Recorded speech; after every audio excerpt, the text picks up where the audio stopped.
Well, to give you an idea just how much the price of insulin has dropped recently, back in December, you could get this box of insulin pens for just about $600. Now, you can pick it up for about $160 if you can find it. This is an imperative medication. It's not just optional. Dr. Suhook is talking about insulin. She says about 20% of her 9,000 patients depend on it. So if a person is unable to get their insulin, their blood sugar is going to go up, up, up, and then we start seeing the uncontrolled diabetes side effects. Insulin has been in use since the early 1920s, but lately in short supply. When you're talking about regular insulin and 70-30 mix and things like that people can't get, that have been around forever, something's wrong. Eli Lilly, a huge supplier, warned there would be a shortage in April because of delay in production.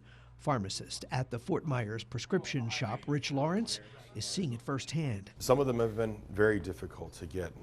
Just before you came, I just double checked, and there's a whole bunch of them that are either very, very low stock or not in stock and expected not for a couple of weeks. Impacting many of his patients who rely on it. Have you had some patients that have come in and had to just wait until you could get it? Or Unfortunately, yes, or I've had to contact the doctor and work on changing them to a different insulin that is available. Eli Lilly also says those who need insulin immediately and can't access it should seek emergency care. Lee Health confirming today that they are not impacted by the shortage. At the end of the day, it's economics 101. It's supply and demand, and right now, the demand is much higher than the supply. Some scientists, though, predict millions of people worldwide may be unable to access insulin by 2030 unless access to the drug improves significantly. It's surprising and shocking. Now, the best advice, if you have insulin that you've got to pick up at the pharmacy, you may want to call ahead to make sure they have it in stock or can get it.